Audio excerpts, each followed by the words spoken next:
২০০৩ থেকে ২০২৪ সাল পর্যন্ত জলবায়ু পরিবর্তন খাতে ২,১১১ কোটি টাকার অনিয়ম দুর্নীতি হয়েছে বলে জানিয়েছেন ট্রান্সপারেন্সি ইন্টারন্যাশনাল বাংলাদেশ টিআইবি। বাংলাদেশে জলবায়ু অর্থায়নে সুশাসনের চ্যালেঞ্জ ও উত্তরণের উপায় শীর্ষক গবেষণা প্রতিবেদনে এমন তথ্য উঠে এসেছে। টিআইবি কার্যালয়ে অনুষ্ঠিত গবেষণা প্রতিবেদন উপস্থাপন অনুষ্ঠানে জানানো হয়, জলবায়ু পরিবর্তনের ঝুঁকি মোকাবেলায় বাংলাদেশের প্রতি বছর প্রয়োজন হয় $12.5 বিলিয়ন মার্কিন ডলার, যা উন্নত দেশগুলোর বাংলাদেশকে দেওয়ার কথা, কিন্তু তারা গত ২১ বছরে দিয়েছে মাত্র $1.2 বিলিয়ন।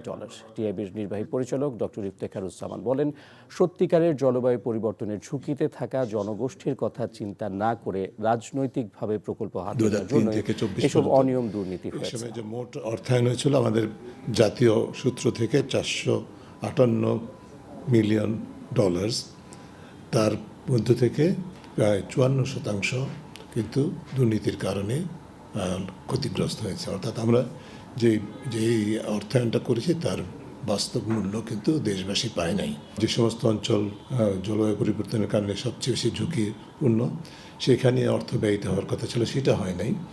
রাজনৈতিক বিবেচনায়, দলীয় রাজনৈতিক বিবেচনায় অর্থায়ন হয়েছে, সেটি আপনারা ম্যাপেও দেখেছেন, পরিসংখ্যানও দেখেছেন।